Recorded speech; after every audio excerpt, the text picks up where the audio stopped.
At this point now, it looks like after that incredible experience in the park, when we asked the ancestors, are we welcome here? Are we welcome here? And to understand, Washington Square Park is an ancient burial ground for people of indigenous. It was original black burial ground right out here. So we're standing on top of ancestors. We needed to ask them, do we belong here? Or perhaps we should take it someplace else. We were asked the question, and now we're going to spend the next 3 days in consultation with the spirit and with our family to see if we can resolve. We've got to resolve this problem. We cannot go another step into prepare for the 21st. This is the most exciting time. Late Larry Neal, bless his heart, he's on the other side.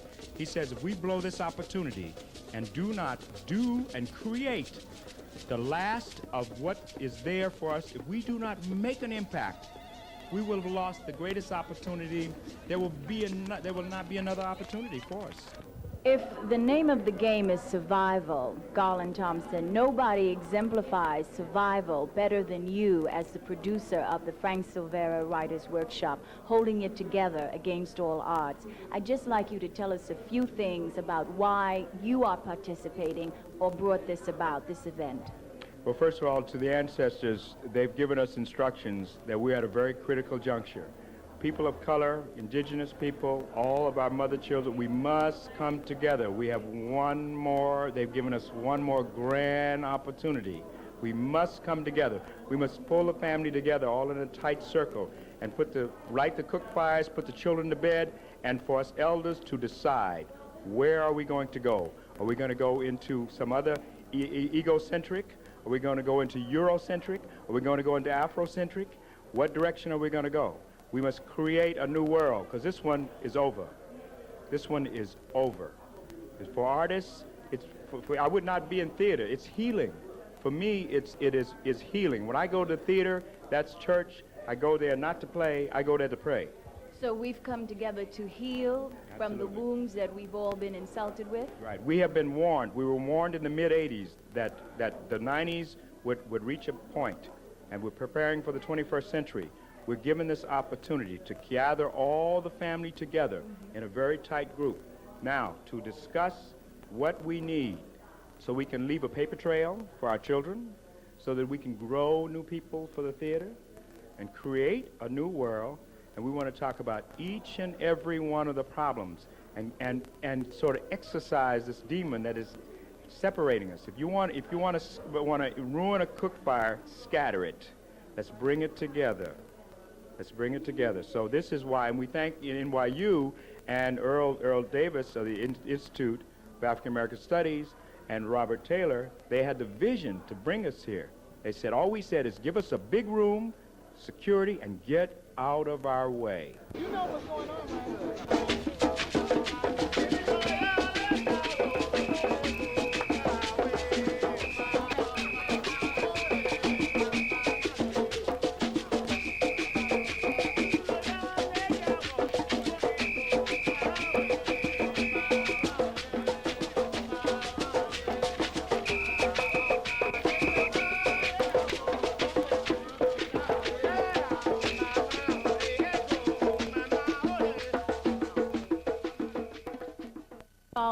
The spirits say that we should be here. Yes. But what I'm trying to ask you is, has everything been going smoothly for you? Did you have any problems? I mean, I know of the struggle that it involves black theater and those who participate in it from whatever end. I just want to know, was it smooth for you, or was this a bit of a struggle? I mean, did the university, were they open to your idea at all in the beginning, or did it ever change? They had no idea what we were going to do. They had simply no real idea. But Heartbeat, all we need is one key person to say, I'll take a risk with this. So then when we had others who were blocking us at each way, then there was just simple confusion. Within the last 3 weeks, we were dealing with a whole breakdown in communication it had nothing to do with anything but the university simply operate on a different, they're very linear. And we operate in a different world, in a different mode. So we had to go home and figure out, why aren't they communicating with us? Why do we need to have a special series of permits to go stand in that park?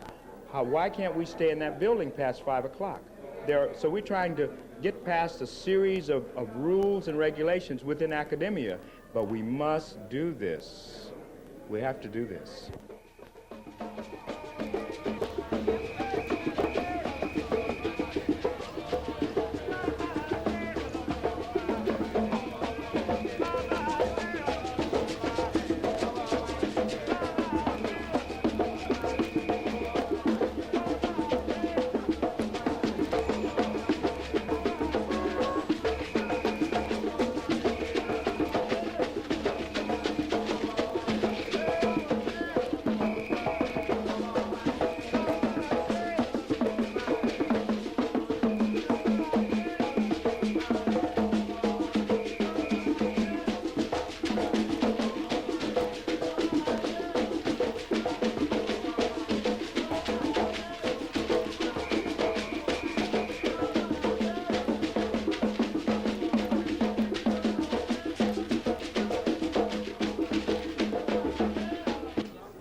Okay. Hello, Lisa Renee Whitfield. Thank you for being here. We'd just like to ask you, what exactly are your duties with this organization, what we're doing today? Thank you. Okay. Hi, I'm Lisa Renee Whitfield, and I'm one of the producers of the conference. I'm an Tisch alumna, and I'm a producer and an actress as well.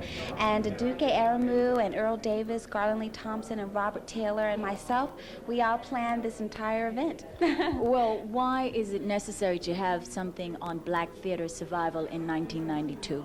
Well, that's because right now theater in general is at a very desperate state, and we want to show that Black theater is here to stay forever, and that this is just to generate more energy for Black theater.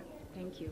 Aduke, you've been involved in the survival of Black theater for a very long time. Yes, I'd like you to just tell us a few things about yourself. Okay. Basically, I'm a playwright. I graduated from Hunter College and started my first theater at 20 years old. Basically, I love the arts. I dance, sing. I'm a director and a producer. To me, we're approaching the 21st century. And last summer, I went to North Carolina to the National Black Theater Festival, and at that conference, I met Lisa Renee, who was in one of my productions. At that point, I realized that as a PhD student at NYU, that before I left this institution, it was necessary for me to leave my mark here. We found as students there were no Black books on theater, there were no plays in the libraries, there was very little recognition in the textbooks. So I felt that it was my responsibility to leave some kind of an impact on this university in terms of what contributions have been made in the last 50 years by Black Americans, Black Caribbeans, Africans, Latinos, and this is what we're trying to do. So this is to bring together all of the people of the diaspora, basically? All of them. In fact, Luis Reyes Rivera, who's a Latino poet, will be here tomorrow. We need to communicate. We have very few years before the 21st century. We're either going to do it now or we will not do it at all. What do you expect to get out of this conference? Well, What do you hope? To me, this is what I call a tribal reunion.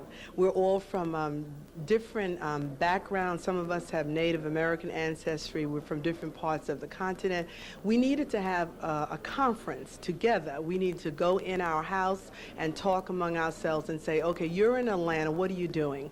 I need money. I need to bring a show of mine to Atlanta, Georgia. How can I facilitate bringing your work to New York? We must connect. One of the problems that I find is that we are just too isolated in our own regions. We do not talk enough. Lisa Renee lives in New York. She attended NYU, and I did not know her until last summer. That is really ridiculous. As artists, we must connect across the United States, and we have to connect across the continent.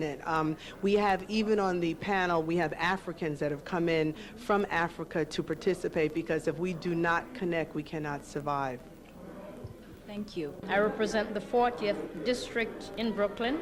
I am a patron of the arts, period, but I'm also a graduate of NYU. And so when I was told about the conference, was important for me to come because I am one that go to the theater all the time and is certainly a promoter of all of the arts.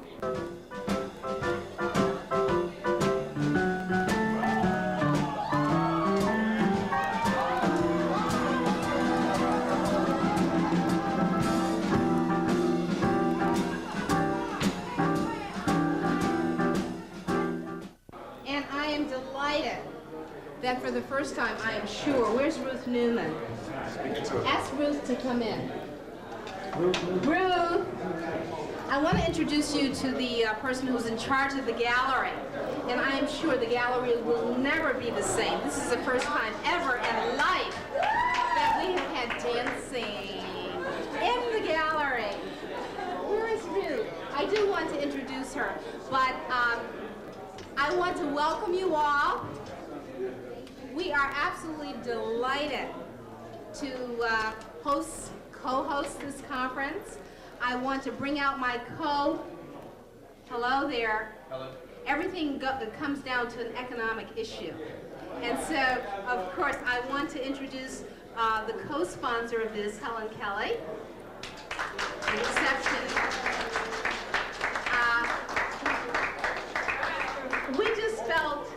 We just felt that a conference such as this needed to be treated like it is, which is all the way up there.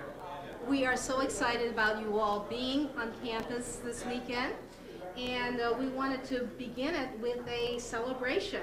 And so we thought this would be a perfect place for celebration. I'm less concerned about it from the point of view of a successful workshop interaction where people have to like do a thing with each other and make it real, okay, than I am from the point of view of a theatrical crafts person who has to get up night after night after night and put on a performance and be able to make it fresh and to be able to always have a structural frame of reference so that the thing can work. But if you're less than a superstar, which most of us are, you have to be prepared do something to physicalize, and that their dynamics are not just there because they're free to express ideas, but their dynamics are structured because they have thought about it, they've worked with the director, they've worked with the other actors, and everybody knows what to expect from each other in terms of energy, in terms of space, and in terms of pacing. It's a nice idea to think that one can be spontaneous and create spontaneity all the time, but we know that there are those matinee shows that it's about craft, okay? It's not, you can't always get that kind of juice going. So that's fine. So what other things do you have to draw upon as far as being able to get up with a cold, without a cold, however you feel that day, hungover, whatever, and make the thing happen? Sometimes it's a matter of just transcending your feeling, and other times it's a matter of just working with the space and with the dynamics and with the visual imaging as a layer of your character interpretation. You cannot always do the same gesture the same way over and over again and have it be fresh if it's just done from the point of view of this is a spontaneous occurrence when it becomes no longer spontaneous. I think it's somewhere around the 7th or the 8th performance where your craft better kick in. So you can like preserve the things in the movement that are working, that really are working, that are making the character work. You have to, from an internal point of view, have some sense, some understanding of which gesture, which movement needs to be toned down or built up as you begin to develop your interpretation of a character, so that you are, to some extent, in control of what it is that you're doing. It is not an accident. It is not an accident. One of the stories that I like to refer to, when I first came to New York, I had an opportunity to see Kirk Douglas shoot a scene coming out of a very fancy restaurant, Park Avenue building. And what they did is they had like 3 cameras, and they had Kirk Douglas, and they had all these people around. And he came out of the door, walked 4 steps, stopped, looked back into the building, turned back around, took a cigarette out of his mouth, dropped it on the ground, stepped on it, went over to the limousine door, stepped back, let them open it, and got in precisely the same way about 16 times. He was almost, my first thought was, the man is like a robot, you know? But then when I watched him, what I saw was it was not mechanical. It was exact. And obviously he had decided this is what he wanted to do. And his focus and his changes and the beats and the timing and all that was probably to accommodate the fact that instead of just camera people laying back and zooming, they moved the cameras for different takes to different distances from him. He did not say a word. It was all about just getting out of a door, stopping, looking back, hitting a cigarette, dropping it, stepping on it, walking to the car, getting in the car. And what I realized right there on the street was the man was dealing with choreography.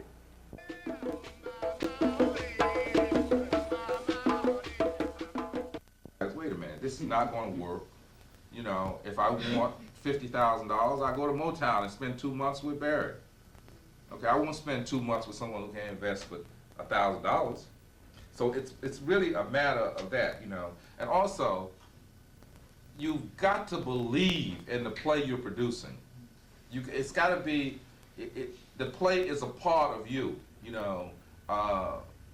Like almost any play that's produced on Broadway, especially by off-Broadway by black people, or these people who run non-commercial theaters. Like if you're a playwright, you know, I probably could read your play and tell you what producer would produce it tomorrow. He may hate you, but he's going to produce that play because it's a part of who he is. Like if you've never been to my theater, then you can't send me a play because you don't know what I'm about. But if you've been to my theater and seen a play, or seen a lot of plays, you really know what to send me. You know, you may not be writing it, you know, so you say, I'll take a chance on, you know. But if for 8 years I've been trying to do a play on Malcolm and kept failing, and you say, I got one on Malcolm. Well, if for 8 years you've been saying, this guy's really been trying to do a play about jazz music, and he keeps failing, but I got one, you know? Then no matter what I feel, I'm going to hold that play, I'm going to look at it, I'm going to meet with you and try and shape it differently. I'm going to try everything because that's what I'm about. It's about my growing up from childhood into adulthood and those things that affected me in life. And those are the same things that affect me in producing. What we must have, folks, to work in the theater is an ism, something to believe in. We can be communism, we can be nationalism, radicalism, Africanism. It does not matter, but you've got to believe in something. And we talked about philanthropic organizations, you know, giving us those kinds of funds so we can expose our audiences. Well, one of the things that I guess I'm heavily advocating, and Leon knows I'm, you know, real gung-ho about this, is the development of a strong lobbying / advocacy kind of organization, because there are corporations and foundations out there giving that money. They just ain't giving it to us. You know, and I think, for example, the Lila Wallace grant, you know, now I can work on $1 million grant. We'll get $1.2 million to bring in black audiences. And we've had all of these black theater companies all over the country doing it for years and years. But white folks getting that money. And part of it is there has not been a black voice that has said, that money should be going to us. Now I've developed a proposal that says, let us target all those other people that are not a part of this survey. Those are the people you want in your audience. And when Stan Wojciechowski took over from Lloyd, he came in and he said, well, you know, I feel that, you know, you got 10% of the plumbers, 10% of the lawyers, 10% of the doctors. That's who your audience is. I move into the community. The mailman tells me he's getting ready to retire. What do you like to do? You like to fish? You're an old black guy. You know, you like to fish? No, I don't like to fish. I like to hunt? No, I don't like to do that. What do you like to do? I like to go to plays. It is truly 10% of all those kinds of people out there. So what we want to do with this $1 million is inefficiently target and market to all those communities that haven't been reached before. What happens in your theater and what happens in terms of your ability to raise money or even be allowed to do your theater or your kind of theater will have to do with what's going on in the rest of the country. You touched on it when you said we have to vote. We have to vote to get that voice that reflects back on what Asante said about being able to lobby for money. We can't lobby for money if we don't vote, because then we don't have a voice, so it doesn't count. So it's all tied up. But you must educate yourselves. I just want to hold this up for those of you who might be from out of town. It's called the Theatrical Index. I have it. You can come up and get the address from it. It comes out every week, and it is an absolutely necessary piece of paper for anyone who wants to think about producing. It gives you the names and addresses and phone numbers of what's coming in, what's going out, Broadway, off-Broadway. It doesn't include off-off, but it does include off-Broadway, regional theater, touring companies. It gives you a list of producers and a list of agents. If you want to know what's going on, one of the first things you have to do is educate yourself in terms of what's going on outside of your community. Hazel Bryant used to always say, don't dress like how you are, dress like how you want to be. Always aspire to. Go to TCG, find out what a membership to TCG is about. Understand what TDF is about and how it can help your theater. I think that that's the first part of being a young independent producer, which I feel I am. I'm with Woody King, Jr., the director of the New Federal Theater and also very involved in the Black touring circuit. It is a pleasure to be with you, Woody. I just wanted to ask you, what is it like being a producer over a number of years and having to survive in the climate that does exist and seeing theater evolve and productions evolve for African Americans? Well, the climate changes sort of like with each political concurrence in the country.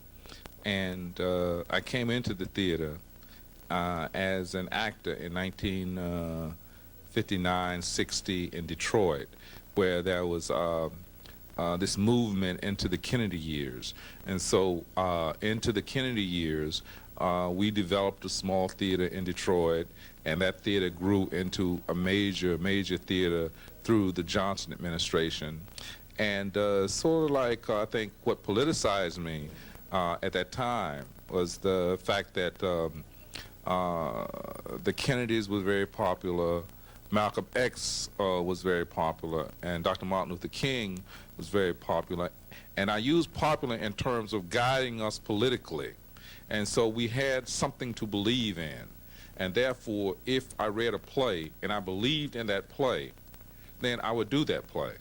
I think through certain years, the meism of Nixon and Reagan, where it was about individualism, that changed the American theater drastically. It changed the funding of theaters like the New Lafayette, the funding of theaters like the Negro Ensemble, because theater is a collaborative. It has always been a collaboration of all involved, the artists, the technicians, the audience. They're all one, and the audiences come from the same place as the artists come from. The artists come from the same place as the technicians come from. And they're talking a common language. As long as everyone in a room is talking a common language, they can communicate.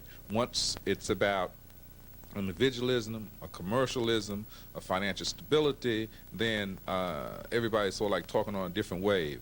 I think you will find that same kind of divisiveness in the current American theater, certainly in current television, certainly in Hollywood, where it is, no matter what is being said, no matter how much they tell you how great you are, it's about commercial development of a system that you're not a part of. That's the same way with Broadway and off-Broadway. No matter what they say, they can say you're one of the greatest artists in the world. It means absolutely nothing, because the bottom line is, what will a person pay to come in the door? If they can't pay $35 to $65, then they're not interested in that product. So black theater, African Americans involved in theater have to be beyond commercialism. That can't be the guiding reason. They cannot be about commercialism working in a nonprofit theater. They can be about commercialism because whether I'm dealing with Lou Gossett or Denzel Washington or any people who are in the commercial business, I must remember that they get paid $10,000 or $20,000 a week. Otherwise, I'm wasting my time dealing with them. Mr. King, you obviously are very political, which is something that perhaps not everybody would say, but hearing you speak, I understand that you must be political in order to continue and be astute in the survival of your theater as you have been. Yes, I think so. I think the nonprofit theaters depend on federal, city, state funding. In order to get federal, city, state funding, you must be able to deal with those people who run those funding situations, yes. And they must believe that you have a constituency that will deal with them if they don't support you. And that is a part of it. To the extent that we lose that by becoming commercial, then those people who are in the federal, city, and state funding situation will say, look, I don't have to give him anything because no one's going to say anything if I don't.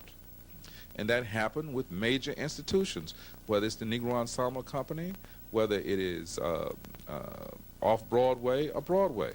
I mean, they're not going to do any black plays off-Broadway unless it's a singing and dancing thing, because if they don't, no one's going to do anything.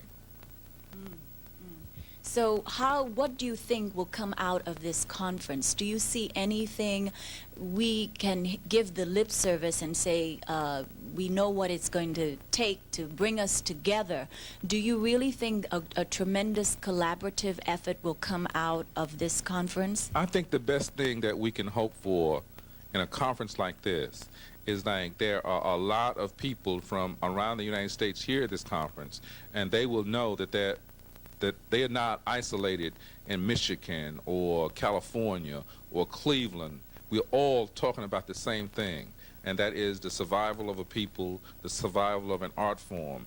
And that way, our networking can be put into very good use, because suddenly I actually have a name of a person in Cleveland I can contact. Suddenly I actually have a voice and a face I can put together in LA or San Francisco. And I think that's very important for a conference like this. I think also the fact that a university like NYU is hosting this conference, and it is one of the richest universities in the world, and yet at any session you won't see more than 3 or 4 white people, is absolutely appalled. I'm appalled. It's abominable, you know. It's like this conference is being done with a sort of like hands-off, a certain sort of like distance. The university said, okay, we'll get involved, but if we endorse it, we must acknowledge you exist. And if we acknowledge you exist, then we got to also acknowledge the fact that we are not, how can I say, we are not dealing with the black students here, even though they're paying $18,000, $19,000, $20,000 a year for tuition. We're not dealing with any black productions here, even though we have black students here. So they're not going to acknowledge this conference, okay? The fact that it's in New York is really amazing, because for someone to come to New York from Detroit costs about 4 times as much as it costs to come to Winston-Salem from Detroit, because hotels and transportation, just getting around. So I think this is a major, major step in the right direction.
Okay. Before I open the floor for you, I'll just make a couple of comments. In terms of the marriage, I guess I'm either a hermaphrodite or incestuous, because as you know, I'm a writer and a director and a producer also. But the basic thing that shaped my attitude in relation to the marriage is the fact that I have a writer's sensibility. And that writer's sensibility allowed me, once I disciplined myself and took a perspective on the fact that I had the power to do other people's work, that I had to discipline myself as a writer to perceive what I consider the best in all styles, forms, without getting into the academic question of the definitions of realism, et cetera, and so forth. Because if I was going to create the body of work that was necessary for your generation, the younger people generation, then it was incumbent upon me to both be eclectic, to be accepting, to discipline myself and educate myself to a taste which would see what was good in all styles, in all forms, points of view, and et cetera. And it's because of that that the 25 years of the Negro Ensemble Company, the concentration was on basically new works.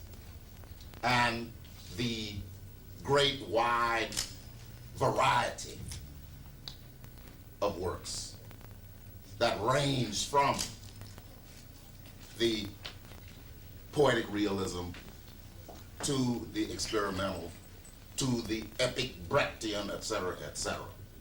Anyone who read my work knows that I'm not a writer who's interested as a writer too much in naturalism or realism. I'm a satirist and a Brechtian in terms of style and form. However, I have directed the classic, the River Nigers, et cetera, and so forth, the Joe Walkers, the Leslie Lees, and et cetera. Now, the tendency in relation to the public is that those plays that became greatly successful, the soldiers' plays, the Ceremony of the Dark Old Men, that there is a perception by black theater that that's basically the main, the main type of works that we've done in that sense. That's not true. You take the body of work that NEC has created, not the works that became successful, but the whole broad, spectrum of works, and you find that is not, that the domestic realism is almost in a minority. Now, in being a director, and I didn't want to be a director. I mean, I didn't plan to be a director. It's the fact that I suddenly had to select plays and create, programs of seasonal programs. And the first season, I had selected 4 works, and finally, Daddy Goodness, the last work by the late great Richard Wright, play that he had not finished before he died. That I had no one wanted to do it. And finally, since I selected it, and I looked and thought about my reasons for selecting it and realized that I had saw in it something that nobody else saw, and it was up to me to realize it. So I had to take the plunge. And therefore, I became a director through necessity. And then it was on-the-job training, et cetera, et cetera. And the thing about my relationship with writers is I bring my writers' knowledge, sensibility, analytical faculties to the work, perceiving their attention, and also maybe pointing out to them their unconscious intentions.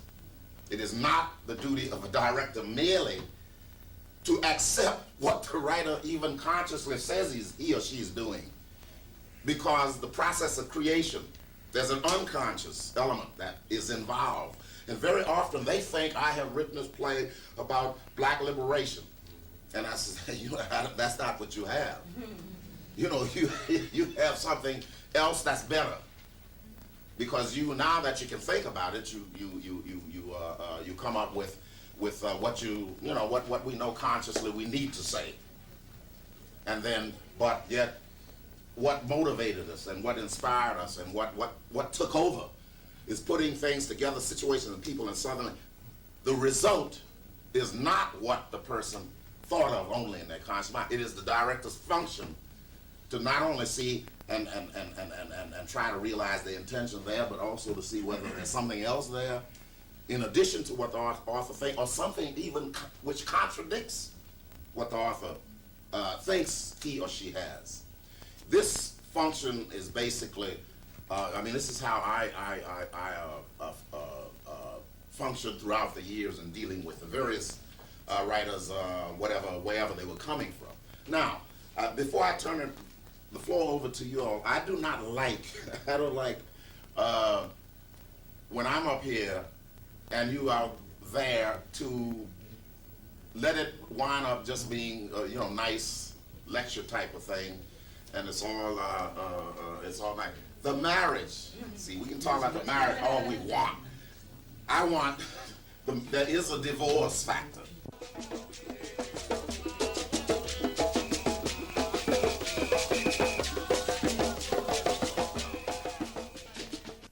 I'm with Douglas Turner Ward, the artistic director of the Negro Ensemble Company. Mr. Ward has given us a body of work which is absolutely tremendous. It is left on definitely into the 21st century, and I just would like to thank you, Mr. Ward, for taking some time out right now. You have done theater that ranges from realism, domestic realism, which is how our black theater is perceived usually, to experimental, to epic, and I just wanted you to tell us a few things about your own evolution and the evolution of your theater group. Well, my own evolution was essentially my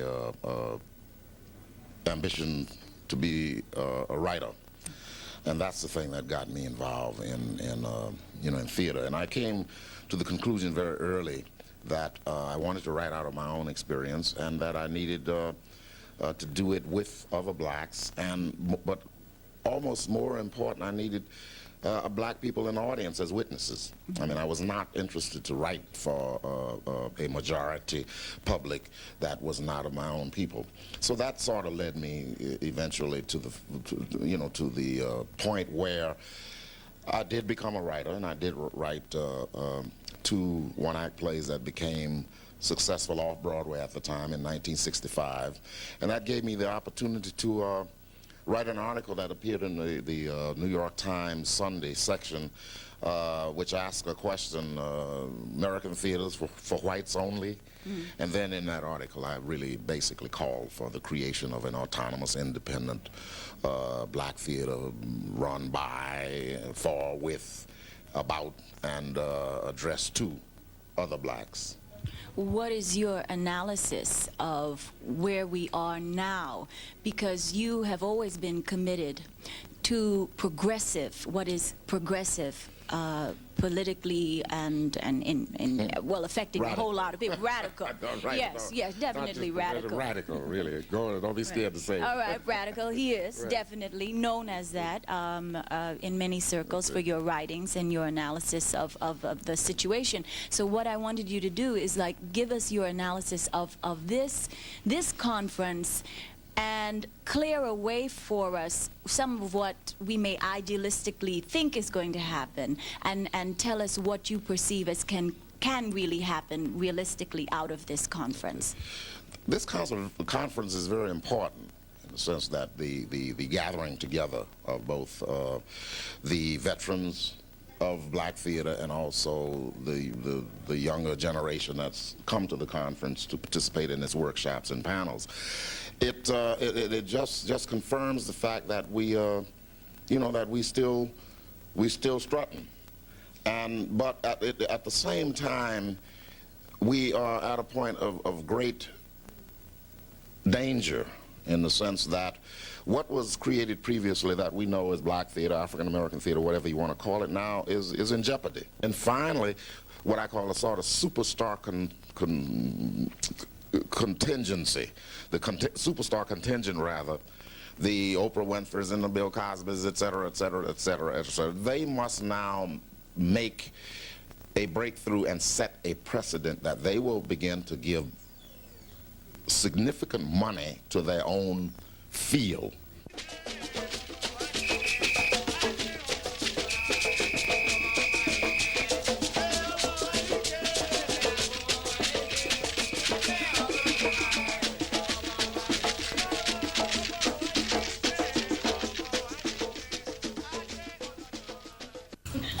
Is there anyone on the panel that would like to make a comment?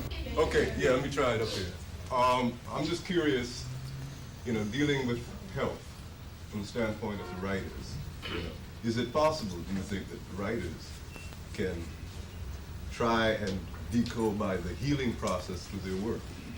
That, like what you try and do is to try and get some kind of redemption happening, in your work, which, like, when you uplift the whole world, the nation of yourself, the act is also, Edgar White, poet, playwright, has come to us again because for him, as for several others, this may well be a reunion of the family getting back together again. Edgar, you've been away? Yes, I've been away for a minute. I've been in England, and yeah, it's nice coming back. Nice meeting the folks. What do you hope will come out of this conference? Well, there seems to be a lot of energy moving, particularly spiritual energy that I haven't seen the like of since the 60s, It's good. It's good.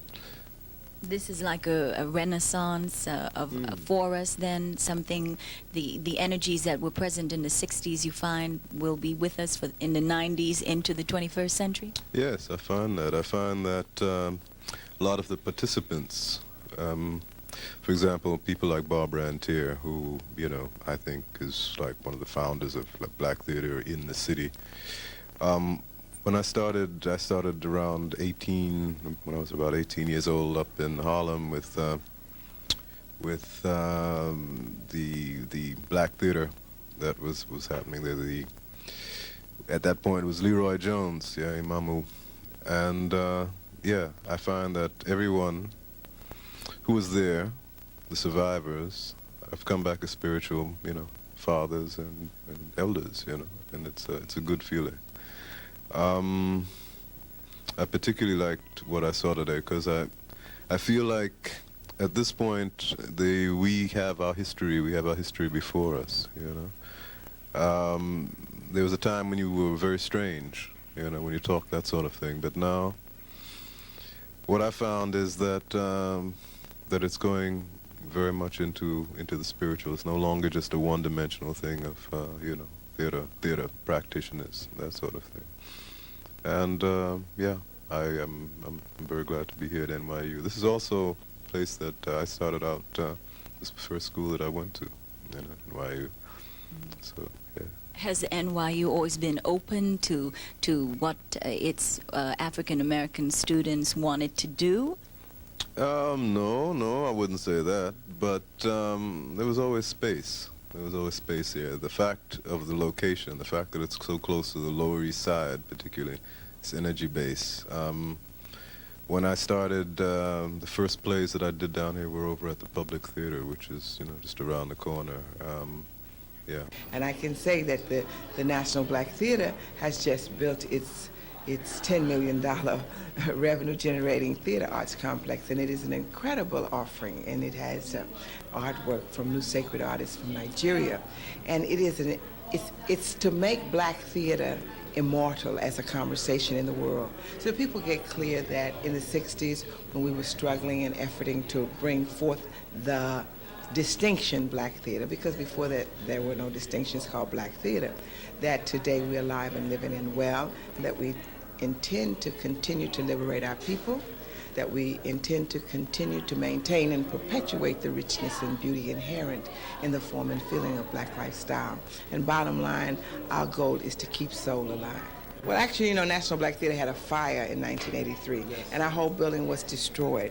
And out of the ashes came this brand new $10 million facility. We have 5 full-time programs. They never stopped, even during the fire, because we own the whole block.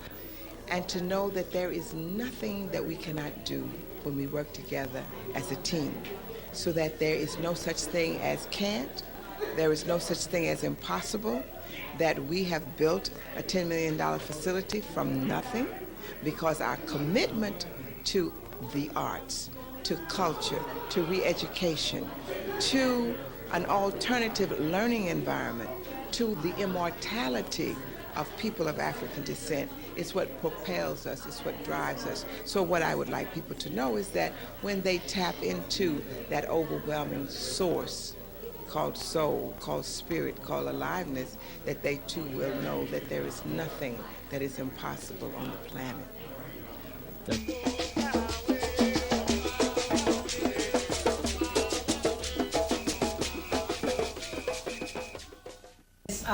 It would be nice to know how many people here are actual producers or directors of theaters in the room, okay? All right, and then how many people are actors or artists within theater structures? Okay, and how many people are administrators? Okay. Is there a grouping that I didn't mention? Independent producers. Independent, well, I mean producers. Which is what meaning you are? Independent, yeah, sure. That in the producer side, so it's a nice mix. Student producers. Students, okay. It's Howard University is sitting here in the front row. And she just wanted to be sure that y'all were gonna say some of the things she needed to hear. I'm a funder. Aha, okay, that'll be helpful. Everybody wants to know who you are. Go up here, John. I'm the director of the theater program at the National Endowment for the Arts. I didn't know you were coming. We have fellowships for solo performing artists, storytellers. With Fran Cuman, I saw her here. From TCG, we have a Director of Designers Fellowship Program. We're one of the few places where individual artists can still come in to get support. In addition to which and it's one of the areas we've not cut back, we have a new category for collaborations so that we can fund partnerships, collaborations between playwrights and directors, designers and directors, designers and playwrights, whatever that mixture is. And it's special projects for individuals, for collaborations, because the preservation of theater has got to be in the new work. It's got to be in the supporting the development of the playwright to get the work done. That funding, is it for the artist, or is it for the artist and project, or for the project? It's for the artists. It's for the artists. We look at the projects, we look at the history, but it really is to buy time. We're still buying time. Our single largest category is professional theater companies, and in order for us to deal with the cutbacks, our program has gone from $9 million to $7 million. To deal with the cutbacks, our category has voluntarily taken a percent off the top of the funds and set it aside to bring in new companies. Good. So it means that everybody, from the Guthrie all the way down to the smallest company, that everybody's bearing the burden. But last year we brought 26 new companies on. Good. It also means that the criteria, the competitiveness though, people are being dropped. They're not as reluctant as we used to be to drop people from the roster. So it is highly competitive. However, I think it's the one category that will remain protected in that program because it's the place where the majority of the work gets done. And contrary to popular belief, professional theater companies, you don't have to be equity, you don't have to be big, you don't have to have a huge board, you don't have to have a facility. We fund the work. If the work is good, you stand a shot. We had one company that applied the first time last year, and they were brought on the roster. Rarely happens. It was a black company. It was really, really pleased. They are 20 years old. They'd never applied before. First time, and they made it. I also want to mention that in this room, and this is where I'm going to get in trouble because I don't forget the other 5 people that I should have mentioned, but I'm very pleased that Larry Hamlin, I think Larry, is he back there next to you? Well, my name is Larry Leon Hamlin. I am the producer and artistic director of the National Black Theater Festival. I understand that I'm here to receive an award for my contributions to Black theater over the years. As far as the posture of Black theater in America and where it's headed, I would say I'm very optimistic, only because there are a great deal of activity that is geared to illuminate the importance of African American theater. However, I would say that before 1989, I was rather pessimistic. But since that time, we've had events such as the National Black Theater Festival. And now, of course, we have this event. And it just goes to show that there's a great deal of activity that is geared toward making sure that we have the continuity of Black theater in America that will guarantee us that African American theater will be around for future generations, for many generations to come.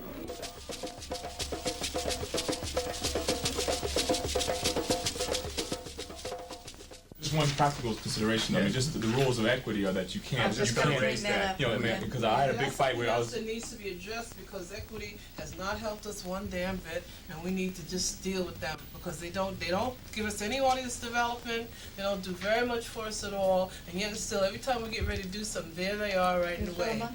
So you know that's something that needs to be dealt with. And clarification, those of you in the room and for the press, the point that she's making to document our work in video, and the point that playwright Ed Shockley and Mickey Grant are opening up is that the rules of Actors Equity Association and AFTER make it very difficult, almost impossible for us as soon as we start to go in. We originally at the workshop started to develop videos of the original reading. Immediately, if you have 10 actors who are planning a reading and 9 say wonderful, one actor says no, I won't sign that release, I have to call equity, I'm going to pull out my book on you, you cannot do it. That means the monkey wrench is thrown into the entire documentation. It is a major problem that she's raising. We've been fighting this war, Viola, but it's a major point. I had Nikki. this experience just Yes. about a year ago when we had this workshop and working on a new piece, and I had sort of come into the piece and was contributing a score. At the end of it, I just wanted to take what had been done just for me. Right. For me to work on and me Yeah. to check out. And no, just we won't do it. And the rule on that is that heartbreaking. I said, well, I have they wouldn't even let nothing. you take it for your own I said, homework. Just for me, Right, for my right. homework. But I think the friend. This was Maya Angelou's new play. And Still I Rise. Not so new. This is the rewrite for several years, but it's new to us. Right. Yeah. What's the title of the piece? And Still I Rise. And Still I Rise. Now I reviewed And Still I Rise from Oakland Ensemble Theater. That's where it goes back in to. the 1970s, right? I did a 1970s. review in the Black Scholar magazine. Right. But the point is, she brought in Clifton Davis and Jeanette Dubose. Right. The rest of the people were auditioned. They were very, very good. You know, we have good people. I mean, you see Pomoja. You know, you won't. Not one of the names in Pomoja will be a name you know, but they're all brilliant. You know, I mean, in other words, we got 3 or 4, right, maybe 8 deep, of actors and actresses out there. You know, people who can sing and that. So what she did was she brought those in. The rest of the people, she auditioned. She went around and she auditioned and got the cast together. That made it a bit easier because there weren't a lot of name brand people, right? And that's the way we've operated over the years, is just brought people up. And of course, once they take the step, off into, the professional arena, then that's different. But I mean, that's an advantage. I mean, that's one way to at least get a record of it. Yeah, I learned this from Catherine you just Dunham. want a record. From home Record for yourself. home companies, homegrown companies. It's very important. Ed Shockley. Working in Seattle on a show, I was in Philadelphia. I simply needed the tape to see it in order to rewrite it. I couldn't get to Seattle. It was impossible. But I'm not an actor, but for the actor's side, actors are exploited terribly.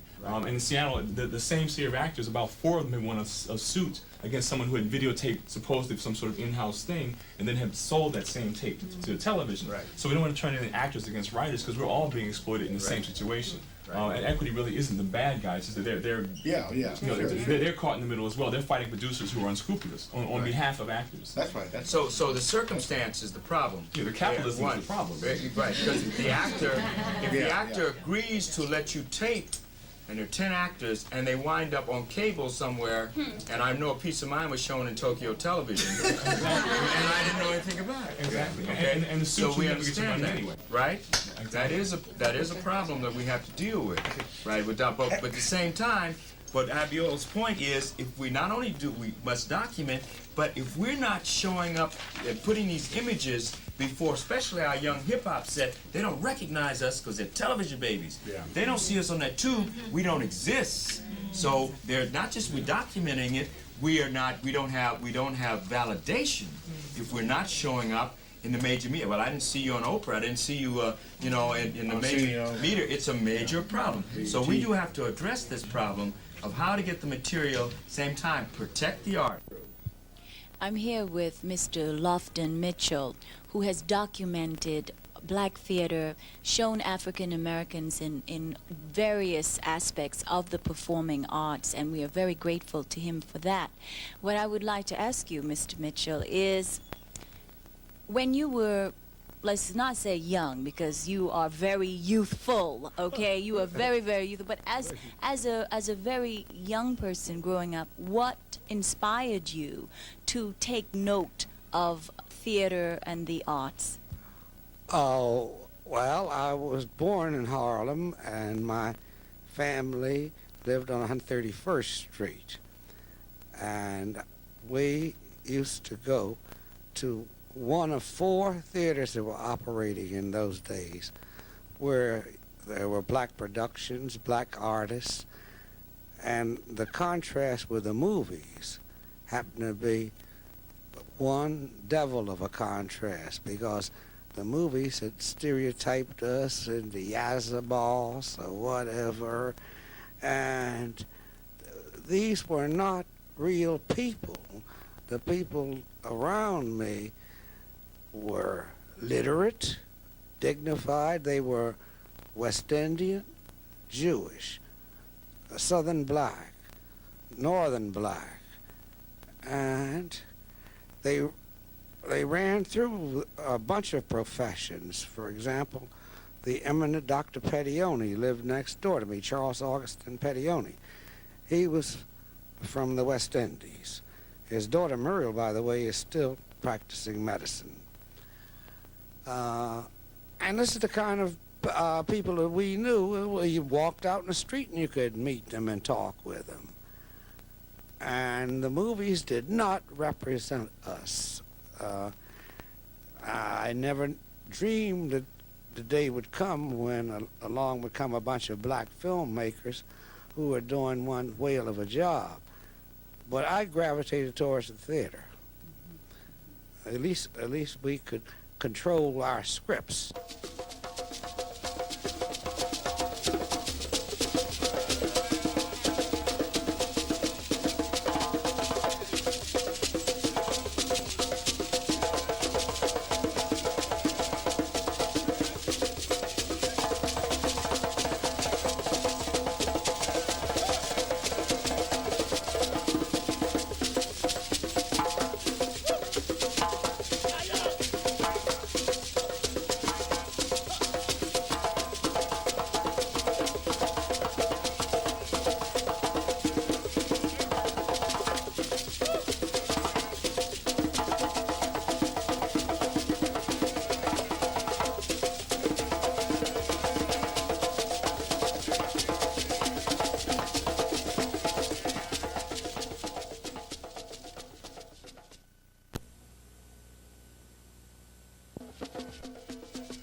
Before you can adjust power, you have to adjust perception. Because we didn't have a dime in the 60s. We didn't have a cent. But we changed the perception of the entire nation. The perception is what changed it. The money came after. I'm saying we cannot stop because we don't have any money. We have to push for the things that we want changed. But I thought one of the things might do is what you were talking about is the power. And that is that we're all consumers. And if we could just get the network going with 1,000 names and addresses so that when you have a problem, you pick up the phone, you make one phone call, we're writing to those producers of the shows. And if we get a mass writing in onslaught, I mean, what is happening to Phyllis Stickney? We don't like it. Then somebody would take notice, and that was the power. So you make one phone call, and we've got, like, what the letters are, the petitions going. We're sending it out to 100,000 black women all over the United States who are sending in. Even if we get 2,000 onslaught in a couple of days, they'll bring it back. Abiola Sinclair is the most consistent writer that I know of with the Amsterdam News, documenting African American works throughout the city. She's very active with many groups, giving her support, her time, her talent, and the accepting challenges that we have to meet, African American artists on all levels. She also is working very closely with the Frank Silvera's Writers Workshop. I would like to greet Abiola Sinclair and ask her a few questions, because this conference is now being called the Renaissance 3. I was just speaking with a gentleman who is a writer, Mr. Redmond, and he says this is the Renaissance 3, and the difference between this Renaissance and the previous Renaissances of African American works is that at this conference we have the presence of a lot of women. We had on the panel Phyllis Yvonne Stickney, Viney Burroughs, Rome Neal, Lawrence Holder, and Joan Green, and several other people, I think Victoria Ward. And the topic was sexism in the theater.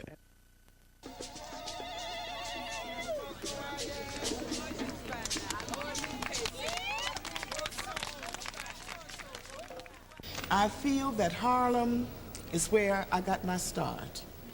And I feel that I owe something back to the community. And that is one of the reasons that I have operated a theater since 1950 in the Harlem community. I founded the Hadley Players in 1979. But before that, I also had theater groups. And I have the young people, and just to see them go forth. We didn't have television in those days, but today we have television, and they are learning. And if I can just see one person grow, I'm very satisfied. I came up with the American Negro Theater back in the early 40s, and at that time I never dreamed of being an actress because I stammered. And I only went into the American Negro Theater to correct my speech.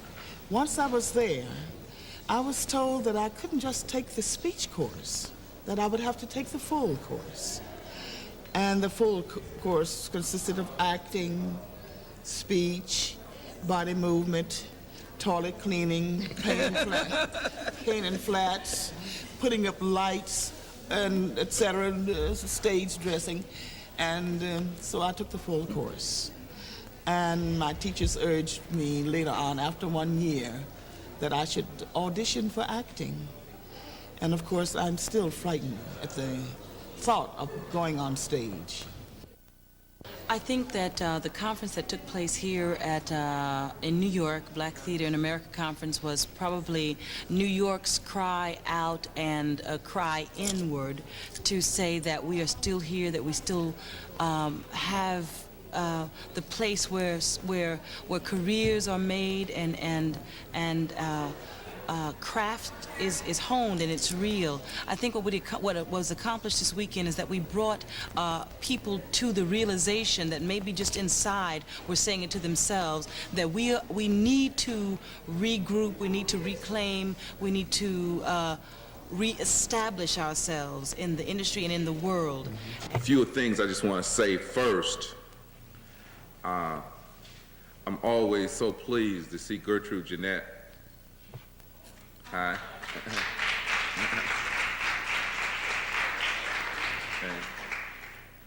And Vivian Robinson, who's my dear friend and the sister I wish I had had. I got it, okay. And two or three things I just want to say about that's happening here that's not on the books, not on the agenda, and that's Beth Turner has some copies of Black Mask. As a matter of fact, the stories are on Larry Leon Hamlin and Vivian Robinson, and she only really have a few issues of that magazine, so if you all want to get those, don't let her go home with them. Get them right away. And at the independent film market, I met the Nelson brothers, who has a film that I think all you all should go over and tie up and say, I want to see this film. How can I get it? Is it on video? They'll tell you who to write to and how to get it.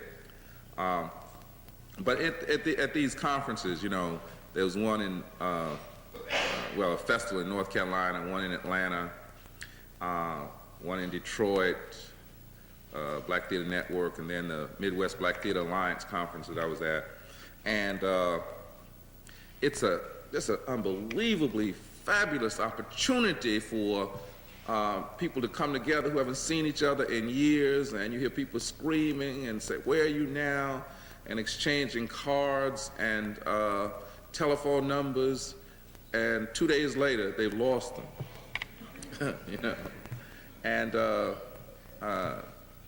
it's amazing how valuable this kind of networking has become in the 80s and 90s. I think it's our way of communicating. In the old days, we had the drum, and then the radio, and now television, media, and the movies, but we're left out of that, of course. So the Black Theater is alive and well and in your cities. And as an advocate of that, I always tell people the easiest thing in the world to do, wherever you're located, is call the local Black Theater once a month and say, what are you doing? Don't look for them in the newspaper, because they can't compete with Batman Returns or Raiders of the Lost Ark. They cannot compete with those newspapers for the advertising. So really just take their numbers and put it on your refrigerator door and call them once a month and say, what are you doing? Or get a little subscription and they will send you a little notice, because they cannot afford the competitive nature of the business as it's become. Okay, Black Theater America Conference 1992. To me, it looks very successful, you know. I mean, I was at the most of the workshops, and representatives from Black theaters from across the country, Black theaters and universities, Blacks who are interested in the contribution of Black theater to the American theater. And I think, Earl, wouldn't you say it's successful? Yes. Okay. And, you know,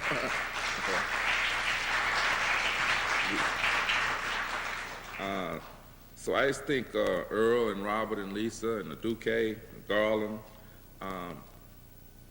Professor Carey and everybody just did a wonderful job on this.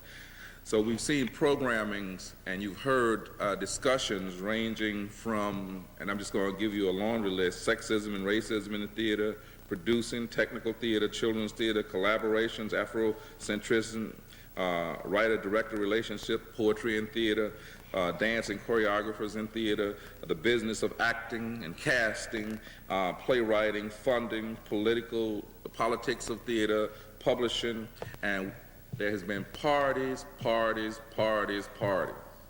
So what does all this mean? You know, How can we grab hold to something here and go on? Okay, so this roundtable is going to call on you to come to the mic and talk about these things. But I just wanted to put out maybe 2 suggestions from up here before we do that. And this is a call to have this as an annual thing. You know, how can we do that? I think you can do that in 2 or 3 ways, which we really hate to do, but we know we must do it, you know. And that is simply, and it's the easiest of all, writing Dean Mary Schmidt Campbell here at the Tisch School of the Arts, the Dean, writing Professor Carey, Dean of the School of, I think it's Health, Education, Nursing, and Arts Professionals, and let them know that, wow, this was wonderful.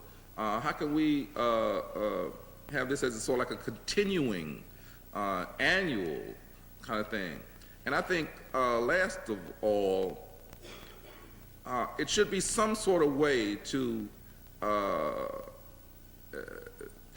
impinge on New York University to get maybe 3 or 4 or 5 black students scholarships, either in the Tisch School or in other schools of the arts, even those who, I know Aduke is working on a PhD, and I think those are the kind of things that this kind of conference can ask for.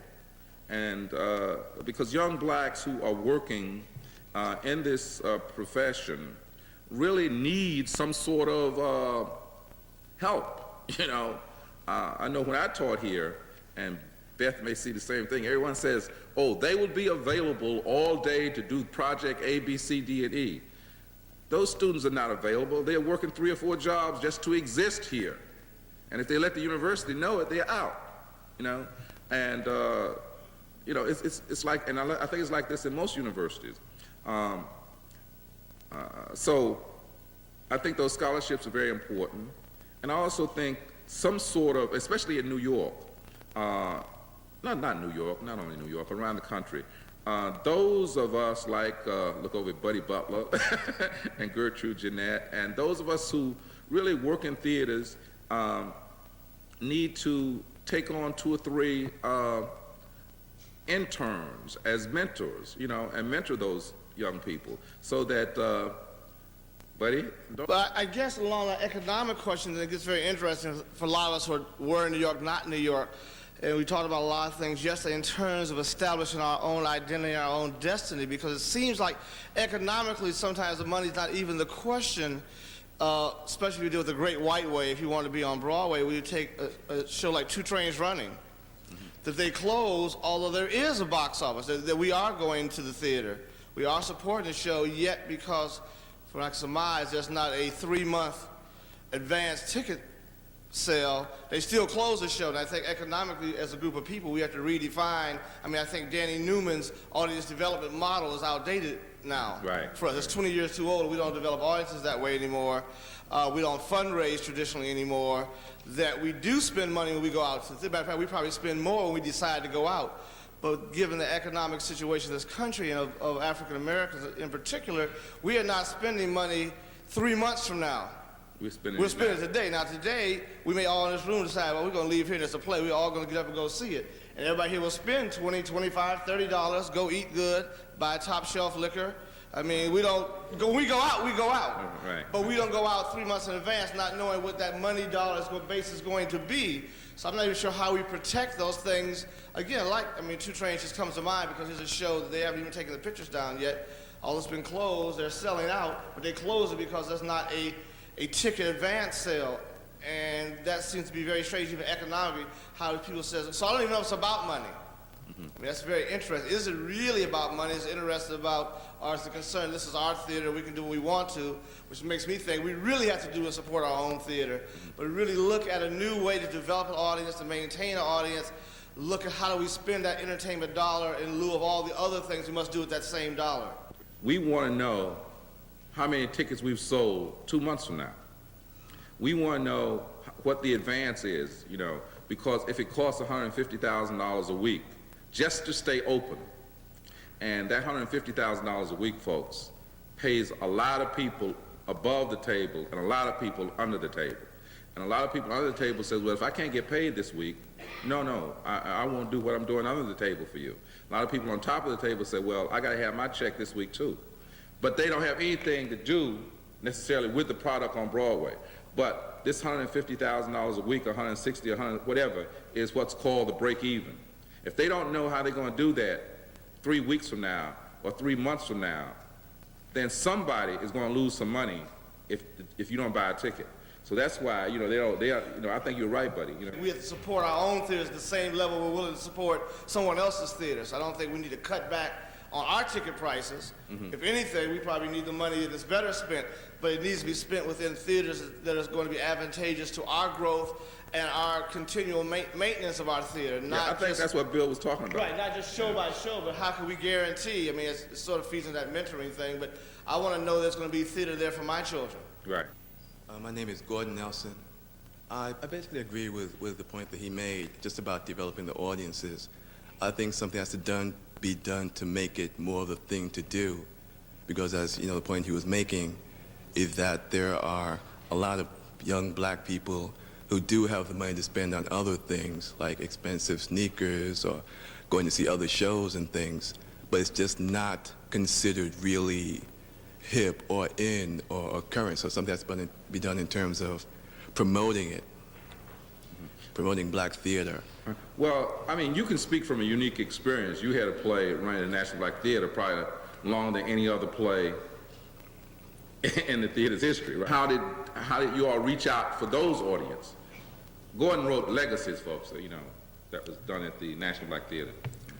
A lot of those audiences came from groups. A lot of buses came in, reaching churches, sororities, fraternities, group homes, older audiences, just where black people congregate, really going and, you know, selling group sales, parties. There wasn't too much money for real publicity in terms of newspapers, things like that. We had maybe 1 or 2 ads. Basically, it was just word of mouth, too. Also, this is just something I'm throwing out. A lot of times, isn't it, I think Kinshasa brought this up yesterday, that the work relates to the people, so they pass the word. If the work don't relate, if it's Eurocentric in its foundation and base, they really will say, oh, this is nice, but they don't leave the theater moving. Also, Legacy, it kind of rode on the coattails of Mama Wasing.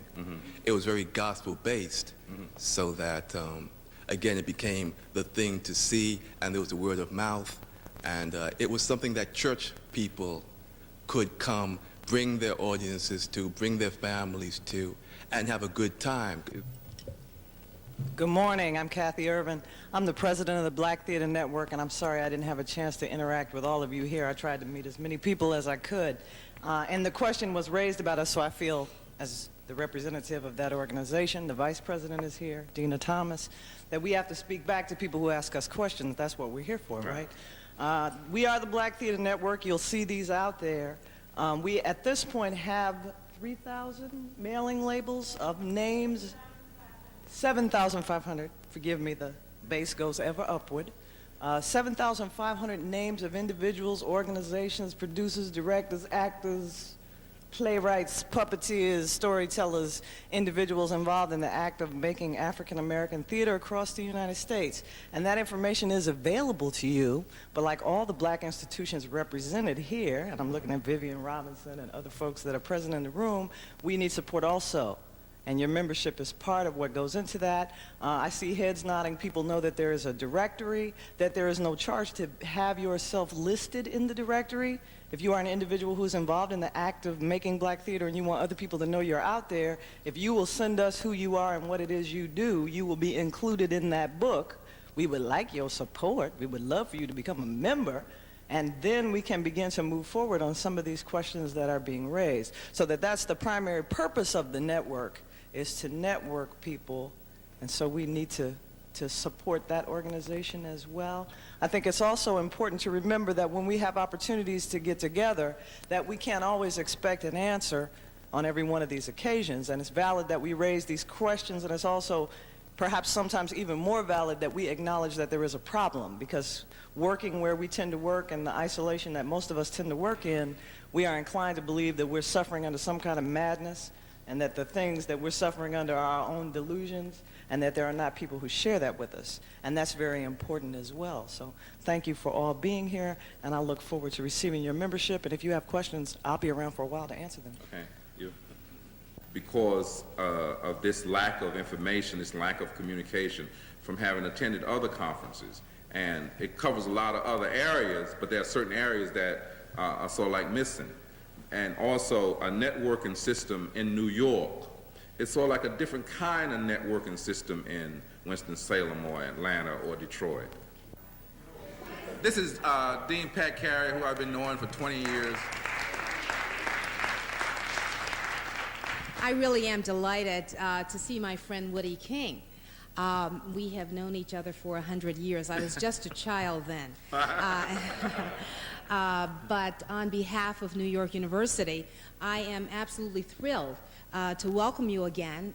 We are just so honored to be a co-host for this particular conference. We've come a long way, haven't we, Woody? Yes. So just have a good time.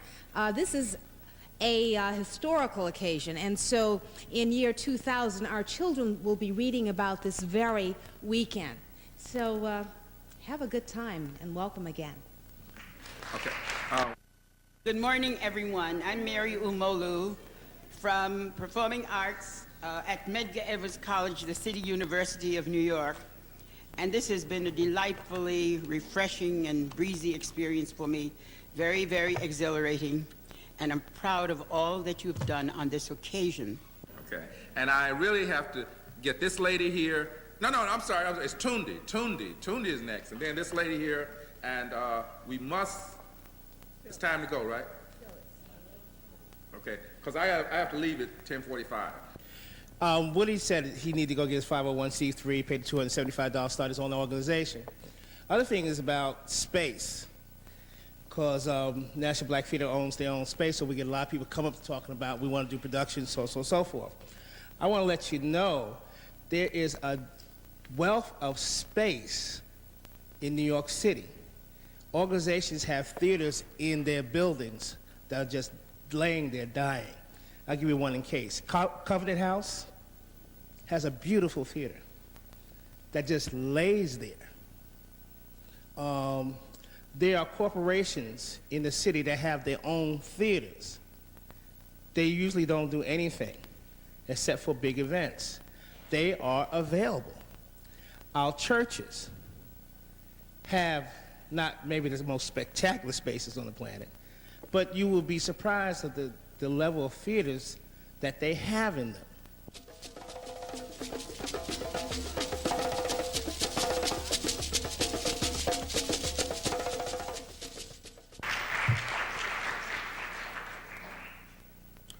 Okay, we didn't necessarily make an order in terms of the presentation, but I think what I'll do is turn it over to you. Dr. Taylor? Yeah, me? Yep, you. Okay. And then you could take it from there and make your presentation and in turn, okay?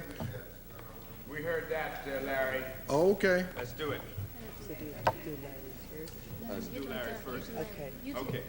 All right. First of all, Dr. Robert Taylor, let me preempt because we do have a flight. First of all, I want to bring up a very important person for us. I don't want them long-winded. Everybody wants to preach and testify at church this morning, but we have some work to do. Larry Leon Hamlin.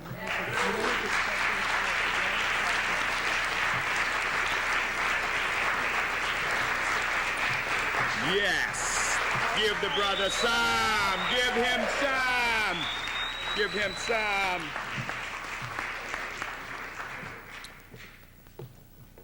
Larry Leon Hamlin, producer and director of the North Carolina Black Repertory Theater in Winston-Salem, North Carolina, the leading force, and is really the new kid on the block nationally. It was his dream and his vision in 1985 when I sat getting around a winter storm in his house, and he told me of this vision to bring the family together, to bring us all. And I said, Larry, I have no idea how you're going to do it. We're totally disconnected.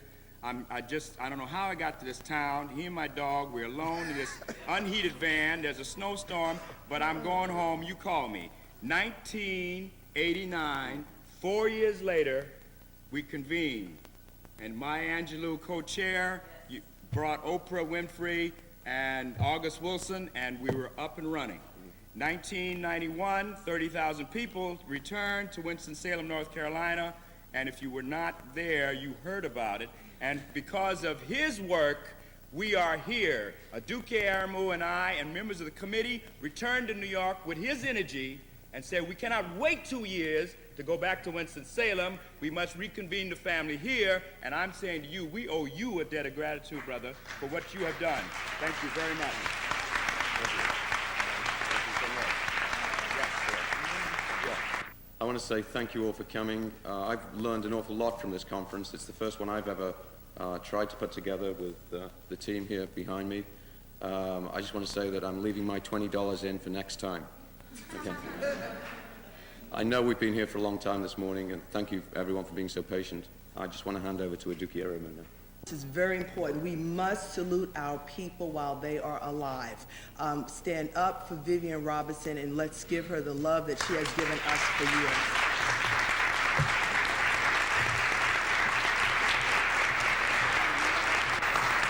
Thank you. I just want to say thank you to this wonderful committee. So I'd like to bring this young actress who is a mover and shaker among us to the stage, Chandra Wilson. All the folks, the community is still back there saying, girl, go ahead, go do what you have to do and help, the rest of us keep going forward and keep, aspiring to higher things. And I just really appreciate this and I'm very thankful. Recently received the Nobel Prize. It's to Derek Walcott, the wonderful playwright and poet. Wonderful award. Derek is exhausted, and he asked me. I'm just so excited about. Well, I know you're disappointed, but he is exhausted. He has even been excused from his classes up at Boston University because he's just been besieged with offers. And invitations. It is the opinion of the sponsoring committee of the conference that you be recognized for the great achievement of your life's work and contribution to the world of literature and the performing arts. Again, our deepest thanks to you and best wishes in all of your current and future endeavors. And can we have your autograph? In Peace and Pursuit, Garland Lee Thompson, founder, executive director, Frank Sever, Writers Workshop, on behalf of the conference here at NYU. The committee, we have Aduke Aramu, Dr. Robert Taylor, that is the name, Taylor, yes, and Earl S. Davis. And if you're not aware of the Institute of African American Studies, there's a wake-up call on campus now. And of course, Lisa Renee Whitfield, Tisch, alumni, and main Sparkplug. We have all this youth and power, and us old guys, they keep us in line. We appreciate that. They keep us on our toes. They keep us fighting and struggling. They said we must recognize the youth. We must make sure that the old connects with the new. We have work to do. We have to get ourselves together. We cannot sit and talk anymore. As Lloyd Richards say, I'm tired of talk. I'm tired of conferences. Let's do. Let's get this work moving. We want to see new work. We're bored to tears. We want to see new concepts, new collaborations. Let's move. We want to get the Graham Browns back uptown to work with us occasionally. We want to make sure they're working with us. We don't want to lose them. So with this young, remember now, we call them the BTIA5. We are dangerous now. And now, you got to watch our back, because they're trying to take us off. There are assassination plots against each and every one of us. We must have your protection. They can't move on us if you're with us. You have to be with us. So in any case, we have Earl, Rob, let's sit. Let's everybody stand up and join hands together Join hands with your friend next to you. Everybody grab a hand. Grab a hand. We need your leadership, elders. We need you to tell us, show us, as the protectors and the ancestors did in the park on Friday, understand they are with us. They applaud us. The Roger Furmans are here. The Larry Neals are with us. Each and every one of us, all the way to Langston Hughes and company. Let's stick together. Praise be all to power. Please go. Let's have a wonderful day.